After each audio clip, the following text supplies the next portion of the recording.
కశ్మీర్పై పాకిస్తాన్ మరోసారి దుర్బుద్ధిని బయటపెట్టింది. ఇస్లామాబాద్కు కశ్మీర్ జీవనాడి అని Pak army chief general Asim Munir వ్యాఖ్యానించారు.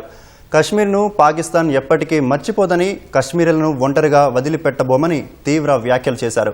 ఓ ప్రవాస పాకిస్తానీయుల సమావేశంలో పాల్గొన్న మునీర్ ఇతర దేశాల్లో ఉంటున్న పాకిస్తానీలు తమ ఉన్నతమైన భావజాలం, సంస్కృతిని మర్చిపోవద్దని, పిల్లలకు పాక్ చరిత్ర వివరిస్తూ ఉండాలని సూచించారు.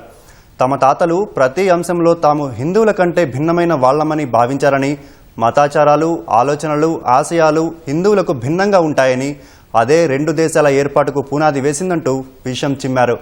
దేశంలో ఉగ్రవాద కార్యకలాపాలపై మాట్లాడిన ఆయన 13 లక్షల బలమైన భారత సైన్యమే తమను ఏమీ చేయలేదని, ఉగ్రవాదులు పాకిస్తాన్ ఆర్మీని ఏం చేయగలరని మేకపోతు గాంభీర్యం ప్రదర్శించారు.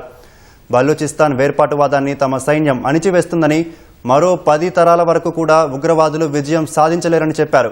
పాక్ ఆర్మీ చీఫ్ వ్యాఖ్యలతో ఆ దేశ సైనిక నాయకత్వానికి ఇండో పాక్ ఘర్షణలను పరిష్కరించే ఉద్దేశం లేదని స్పష్టమైంది. ఆయన వ్యాఖ్యలపై భారత్ ఘాటుగా స్పందించే అవకాశం ఉంది.